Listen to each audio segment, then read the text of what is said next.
Assalamualaikum warahmatullahi wabarakatuh. Salam sejahtera dan salam sehat bagi kita semua. Perkenalkan, saya Anna Malia Putri dengan NIM 21011100230 dari Prodi Ilmu Hukum Fakultas Hukum Universitas Trunojoyo Madura. Video ini sebagai pemenuhan tugas akhir program Tafakufiddin. Kali ini saya akan menyampaikan materi tentang tajwid Al-Quran. Ada 2 poin terkait tajwid yang ada di Al-Quran yang akan saya sampaikan. Yang pertama, hukum nun sukun dan tanwin, dan yang kedua adalah sifat huruf. Poin yang pertama tentang hukum nun sukun dan tanwin. Hukum nun sukun dan tanwin dalam Al-Quran dibagi menjadi 5 bagian. Yang pertama, idhar atau biasa disebut dengan idhar halki. Yang kedua adalah idgham bigunah. Yang ketiga, idgham bila gunah. Yang keempat, ikhfa. Yang kelima adalah iklab. Hukum nun sukun dan tanwin yang pertama adalah idhar atau biasa disebut dengan idhar halki. Terjadi apabila nun sukun dan tanwin bertemu huruf idhar, maka harus dibaca jelas. Huruf idhar ini dibaca melalui tenggorokan. Adapun huruf idhar ada 6. Yang pertama hamzah, ha, kha, ain, ghin, dan ha. Contohnya min hadidin, man huwa. Nah, kita membacanya harus jelas, jangan samar ataupun mendengung.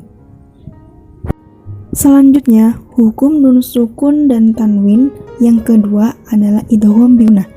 Cara membaca idgham bigunah adalah memasukkan huruf pertama kepada huruf kedua.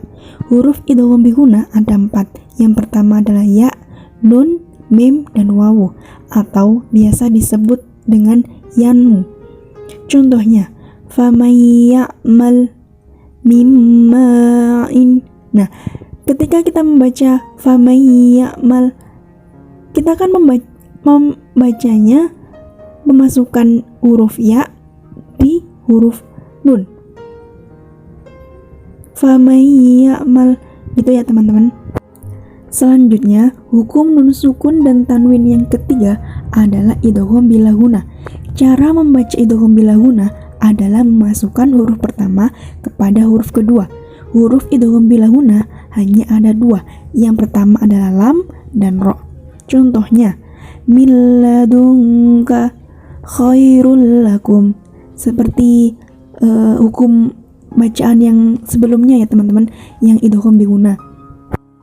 Lanjut, hukum nun sukun dan tanwin yang keempat adalah ikhfa. Cara membacanya dengan samar-samar atau menyamarkan huruf sebelumnya dengan huruf selanjutnya. Ikhfa dibagi menjadi 3. Yang pertama ada ikhfa kubro, yang kedua ada ikhfa sugro, yang ketiga ada ikhfa wusto.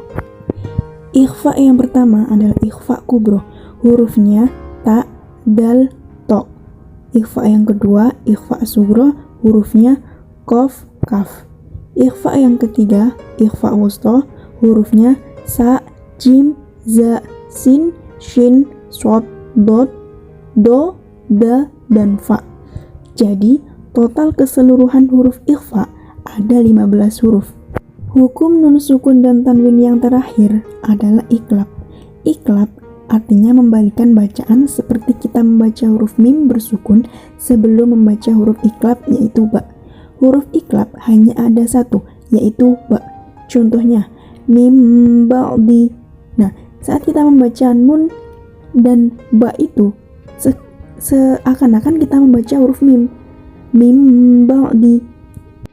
Untuk poin yang kedua yaitu sifat huruf.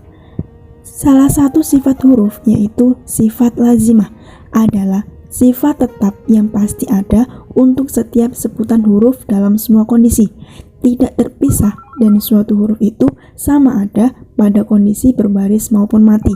Sifat ini juga dikenal sebagai sifat yang berlawanan.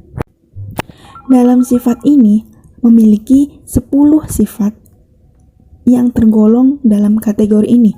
Yang pertama, hams, samar, yang lawanannya jahr, jelas. Yang kedua, syiddah, kuat, yang lawanannya rohawa, lemah. Yang ketiga, isti'la, terangkat, yang lawanannya istifal, turun.